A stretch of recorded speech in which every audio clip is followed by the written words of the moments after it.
Welcome to Let's Talk Ball. I'm Thad Brown along with Carl Jones. Every single week we break down the X's and the O's, talk about the Bills, review the game based on what we see on the All-22 film. This week we're talking about Bills and Broncos, but we won't talk about the game too much because obviously the big story this week was the firing of Ken Dorsey. Joe Brady is the new offensive coordinator. And look, you and I have talked a lot about Ken Dorsey and the offense and the failings and how much was Dorsey and how much was other parts of the offense. And I think there's a blame to go around for sure. But both you and I have thought that the Dorsey scheme has been lacking all year. And as we got ready to do this podcast, you made a great point about where that shows up and how easily evident it can be that the offensive coordinator was a position that not only was lacking, but needed to be changed. Yeah, usually on a game-by-game basis, if you can say, oh, they had drops today, or, Josh Allen missed a read, fumbled the ball, that's the player's fault. Happens once or twice, you guys got to lock in, be better. But if it continues to happen 4, 5, 6 times, 7, as long as it's been for the Bills this season, then at some point you have to take it upstairs because you guys aren't hammering home, or clearly they aren't receiving the message on being disciplined out there on the field. I mean, how many times have you watched the youth sports or high school sports and you're seeing a team that's undisciplined out there and the first thing you think of is the coaching? Well, the same thing applies at the professional level. Guys aren't holding on to the ball, Josh Allen missing reads, dropping passes. Clearly, whatever message that Ken Dorsey and the offensive staff was giving to the players, it wasn't being received on the other end. And at that point, I can't fire Josh Allen. Sean McDermott's not going to get rid of himself, so I got to get rid of the coach who's responsible for the entire unit, which was Ken Dorsey. And in this case, look at the whole Sean McDermott can't fire himself. I think people say that as a cop-out because maybe they think McDermott is the problem. But what you're saying, and I totally agree, this is exactly how it looks on film. It's a McDermott problem because he's the head coach, and at some level he's in charge of everything. But the man in charge of the offense, when you have a defensive head coach, is the coordinator, and that is where the problems are. The defense has its own problems. Talk about that some other time. In the context of what Ken Dorsey has done, what this offense has done, when you bring up the point of not being locked in the details, that shows up in the film. Every single week, you and I see, not all the time, but a couple routes a week where there are 2 receivers on top of each other or falling over each other, as Kincaid and Stephon Diggs did a couple weeks ago. There are too many instances where an offensive line or the Bills offensive line will look good for 85, 90% of the plays, but then have a breakdown on one stunt or one blitz or 2 or 3 times in a quarter not be able to pick something up, where your quarterback is mostly really good but has what look like brain cramps. Why are you not making this throw? Why are you making this throw? And it's every single week over and over to where, like you said, the details are not consistently adhered to. A lot of the time, 80, 90% of the time, but what we've been saying week after week after week is that there are too many stoppers on this offense, and those stoppers are, I think your assessment's pretty good, that this team as a whole, this unit as a whole, is not locked in on the details. Lack of discipline. Once is it happening? You know what? What happened Monday night, you know what, guys? That's just one time. We'll flush that down the toilet. Well, the toilet's getting clogged. Mm-hmm. You can't keep flushing them all down the toilet because this is who they've been, and you got to get more discipline on that side of the ball because offense is all about execution. I know we've talked about that over the past month or so, but it truly is, and they haven't executed whatsoever on that side. So big hypothetical I'm going to throw at you here, and you probably don't have the right answer, but as someone who played at a high level, you're the best source we have. Details are an issue, maybe the issue. You change coordinators, so now you got a new guy in charge. How much can that guy midstream, and especially this week on a short week, be able to get a team to lock in? Or, can the move itself maybe send the message to a team that, okay, what we're doing wasn't good enough, we got to change? My senior year at Syracuse, we actually fired our defensive coordinator mid-season. And a bunch of issues, we couldn't stop the run, all that good type of stuff. But there was a shift and focus on the things that he wanted us to lock in on. Obviously stopping the run, but also gap integrity for all players in charge.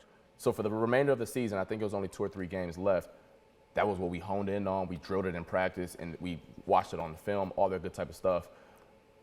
On the offensive side of the ball is different, but I have been in that situation where things aren't going to change. The playbook is still going to be the playbook. They're going to throw things in there that Josh Allen likes and throw out the things that he doesn't. But by and large part, it's going to be the stickler, to be the finite details that the Bills want to improve on, that they're going to hammer on. Now, will that get better? Who knows? But there will be more of a focus on the things that they want to improve on, because I was in that same situation. What's the likelihood that the success rate doesn't change, that even if the focus changes, and they're, okay, we're going to work on these things. That's great. But these other things that they're not working on are the things that are going to become the problems now. I mean, that's a high. I mean, it's not like we played better. I mean, we got rid of Coach Ward, who's still a fantastic coach, I believe, at Arizona State right now. We didn't play like that much better. I mean, we did improve in certain areas, but we still weren't a unit that was up to speed in the ACC at that time. So I think the Bills' problems at this point in the season can't really be rectified on a grand scheme. Are there things that they can fix like on a smaller level? Of course. I mean, holding on to the ball is just like, just do it. Like, there's no other way I can tell you to hold on to the ball other than just do it. They're grown men. They've been doing it their whole lives. But, I mean, I don't know, one change, one player, one coach getting removed is going to just be a wholesale change to this offense. At least it will be different, you know, and certainly this offense needs something different. You know, whether it works or not remains to be seen, but different makes a whole lot of sense. All right, let's talk about this game just a little bit. Offensively, everyone saw the Josh Allen number 2 interception, which was just a ridiculously bad decision throw across the board. That was just the tip of the iceberg. You know, below the water, there was a whole lot more issue with what Josh Allen did in this game. I mean, the first 2 plays after the James Cook fumble, the first one is a route where Dalton Kincaid is open. You know, they've got a great scheme where he's gotten between the zone, but Osiris Torrance gives up immediate pressure. Josh has to bail. He goes back to that open receiver long after the window had closed, and he throws a pick. Then the following play is another situation where Josh Allen's making a ridiculously bad decision. It's just not seeing the field. He locks in on Gabe Davis, who's never open. When Kincaid again is open on the other side of the field, and I don't know what the read progression is there, but I can see on film the guy you stared at was never open, and this other guy over here was open. He had another play in the second quarter, a concept the Bills have been running all year. It was a heavy formation, 22 personnel, 2 backs, 2 tight ends, a play action where they run the play action flow, I think outside to the left. Dalton Kincaid's on the left, goes straight down the field, and kind of releases inside to the right away from the flow, and he's wide open. And the Bills have done this 3 times all year, and Josh Allen never looks at it. It should have been an easy 15 yards. So, as bad as that interception was, there was more from the quarterback that was really not good. Now, he had his usual array of ridiculous throws. The one across his body rolling left to Gabe Davis between 3 guys was just insane. But even in a year where Josh Allen is playing bad, I thought this was a new level of low for him this season. Yeah, the word confidence has been thrown out a lot over the past week or so. The team talked about it in the presser and today as well. We're recording this on Wednesday. He just didn't play confident in terms of just ripping the ball. We talked about it on Buffalo Game Day Recap. Robotic to a certain extent. He wasn't really playing with that same pizzazz and that same Josh that we've been so accustomed to seeing over the past few years. I don't know if whatever Ken Dorsey, Joe Brady were telling him that it wasn't translating to the field. But regardless, I know I've never been a quarterback like outside of like 8th grade. So I don't know like read progressions in terms of where they should go from 1 to 2. But I do know though, there were guys wide open. So regardless if Josh started on the wrong side of the field and didn't have enough time to get to the open player, regardless, there were guys open. So who was to blame for that? Is the coach not hitting the details hard enough to be like, hey, Josh, this is where we should go? Or is Josh just winging it on his own? I doubt that's the case. Regardless, there is a fracture in how the routes should be progressed through because there was too many guys open on key situations where I'm like, we need to hit that throw. Maybe they should fire the offensive coordinator. That's what I would probably do after this game. Did they do that? Yeah, right. Beyond that, look, Gabe Davis, we talked about him last week, and I thought, again, this was a game where he played better, certainly better than the numbers showed, where he is getting open, he's finding space. I mean, I don't know what the difference has been the last couple of weeks. Maybe he's just finding a matchup he likes or he's unlocked something physically, but Gabe Davis the last 2 weeks has been open more often than not. One point you wanted to hit on, you were impressed with what the Bills did in the run game, at least to an extent, against the Broncos. They ran hard. I know James Cook had two fumbles, and one of them, I don't know who. He double dribbled to himself. Yeah, I don't know if he started playing basketball on the field or regardless. But they ran hard, though. They ran through arm tackles, which you always love to see out of running backs. But there was a stat that we talked about before coming on to air today that kind of like piqued my interest a little bit and puts into context of what he did. James Cook has only seen an 8-man box or more 9% of the carries this year. That is 3rd lowest in the NFL. So it kind of leaves credits to like, all right, like when he has like space, he can make stuff happen, but don't get it twisted. His 100-yard performances are a lot different than the top backs in the league. Or most backs in the league. Yeah, exactly. Literally 95% of the other backs in the league. So They look good Monday night, but don't say, hey, the Bills should start toting the rock every other play. Yeah, I'll push back on that. Yeah, and that's something that I've been noticing in the run game with the Bills.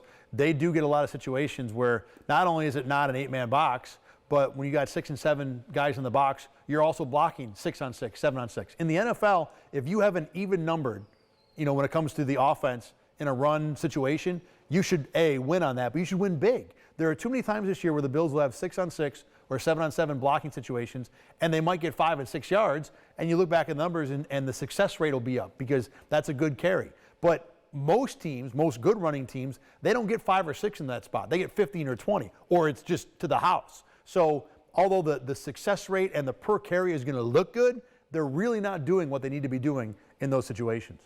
Defensively, let me start in the defensive backfield.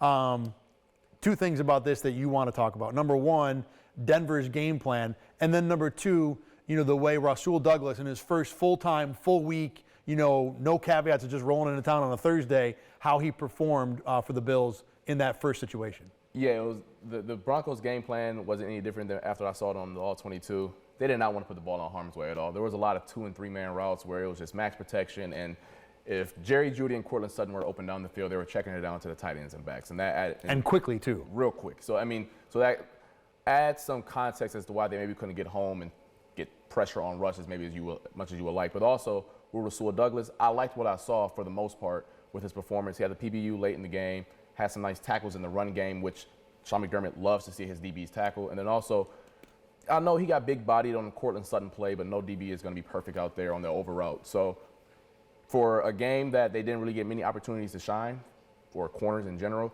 I thought that he rose to the occasion when his number was called on. On the defensive line, Ed Oliver was back into beast mode. I think he's had better games this year. Maybe not full Avenger mode, but he was really, really good, active against the run and the pass.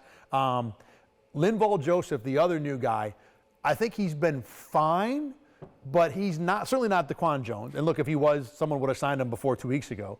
But I think he's adequately performing the role of being the one tech that tries to occupy 2 defenders and stop the run. It's not nearly as consistent as you'd like, but it does make sense. It's better than I think what the Bills had because Jordan Phillips is just not that guy. You want him to be a game wrecker. So that's what I kind of see in the defensive line. And the other thing I want, talk about a little bit together here, Leonard Floyd had a pretty solid game.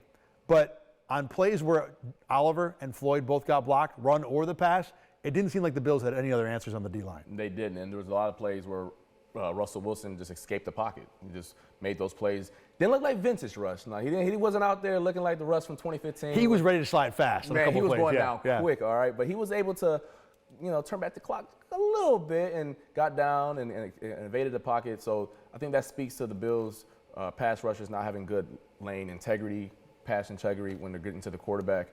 Because like you just said, if Ed wasn't beating this guy off the snap or Floyd, I know AJ had a sack, but it wasn't like it was off the snap. It was a stunt that Russ maybe held the ball onto a little bit longer. A lineman tripped. It wasn't nothing really great. Even the Greg Rousseau sack, he took the longest path possible to get there, and that was more of a coverage thing because, like you said, the Broncos weren't really challenging down the field a ton in this game. At linebacker, Terrell Dodson was okay. Terrell Bernard, we've talked about this a couple times. It's continuing.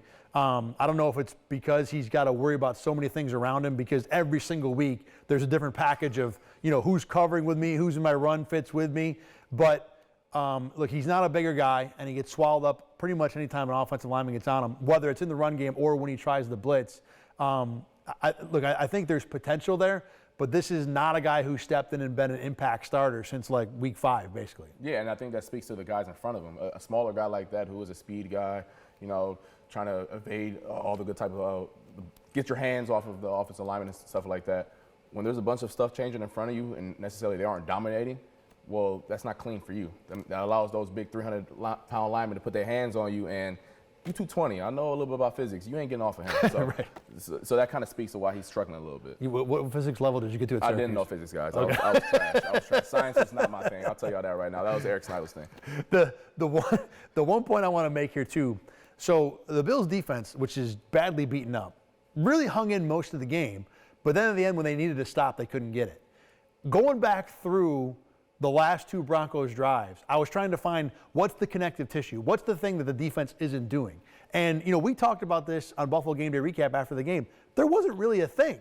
there just wasn't a guy who can step up and make the play. I mean, the third down conversions on the touchdown drive to me look like a Cam Lewis blown coverage, which I'm really, going deep in there, and we could dive into that play if you want. The one where they had wide open, I think it was Judy over the middle, to try and break it down a little bit. It looks like Poyer's middle linebacker is basically the pole defender dropping out of a fake blitz look, and generally you got to turn to the strong side for that. He looks to the strong side. The tight end, who's the third receiver, blocks, so he's like, okay, that's no longer the strong. I'm going to look away. And when he looks away, the receiver who's over there is the one that gets in behind him. I thought it was Poyer's fault at first, but to me that's where the defensive back on the other side, or the safety, has got to step in. That's Cam Lewis? Yes. So am I reading that for the most part? I would say that's the case. Yeah, I mean, there's a lot of inexperience back. I mean, not a lot, but I mean, that's an inexperienced guy back there who hasn't been in that situation at all. More than usual. Then the next one is the Russ flip, which frankly the Bills had defended, and Russ makes an insane play. Then the one after that is the 3rd and 4 to Douglas on the sideline, to Sutton on the sideline, where Douglas has it like 98% of the way defended, and then Denver barely gets a spot where he's on the ground before the ball comes out, and you don't get a fumble or an incomplete, you still get a catch. So the point I'm making is that those 3 plays are a breakdown, a ridiculous quarterback play, and a ridiculous/fortunate receiver play. There's nothing bad there. I can't say the defense, obviously they blew the one coverage, but there's nothing that you can just point to the defense and say, that's wrong, you need to fix that. What do you want me to fix? Right. And then the field goal drive is just check down after, there's a Terrell Bernard missed tackle off the top, but it's check down, check down, check down. The 3rd and 8 that got him basically into field goal range looked like to me Dorian Williams has the back out of the backfield, gets hung up on a lineman. Is that inexperience? Is that a little misfortune? Bottom line, I don't know what the defense could have done better. They just had stuff happen. Dudes, I mean, point blank period, that late in the game, throw all the creativity out the window. That was for the first 58 minutes of the game. All the scheming, too. All that scheming stuff. Obviously, the OC can help you out to a certain extent, but we know all the plays. There's not so many, only but so many 2-minute plays you can run. You know what? It's me against you. Let's make something happen. And once again, the Bills are banged up on that side of the ball, so of course there's going to be situations where they can't get off the field because who is the pass rusher to say, all right, I don't care what's in front of me, I'm getting home? Who is the DB you were like, I'm taking the ball away? They still haven't gotten a pick. Yeah, so since Miami. Exactly. So I think that that encapsulates their entire situation over the past month. They got the rusher at Oliver, but no rusher in the world is going to get home every single time. But you're right, in the back 7, especially with Micah Hyde and Christian Benford out of the game, they just don't have those guys. All right. Looking forward to seeing what Joe Brady's got for the Jets. Good luck, buddy. I mean, nothing like having the A-plus defense in the league, at least against the pass, as your first assignment, but we will talk all about that next week. Remember, you can find Let's Talk Ball every single week at rochesterfirst.com, on YouTube, and wherever you get your podcasts. For Carl Jones, I'm Thad Brown. Thanks for watching and listening. We'll talk to you again next week.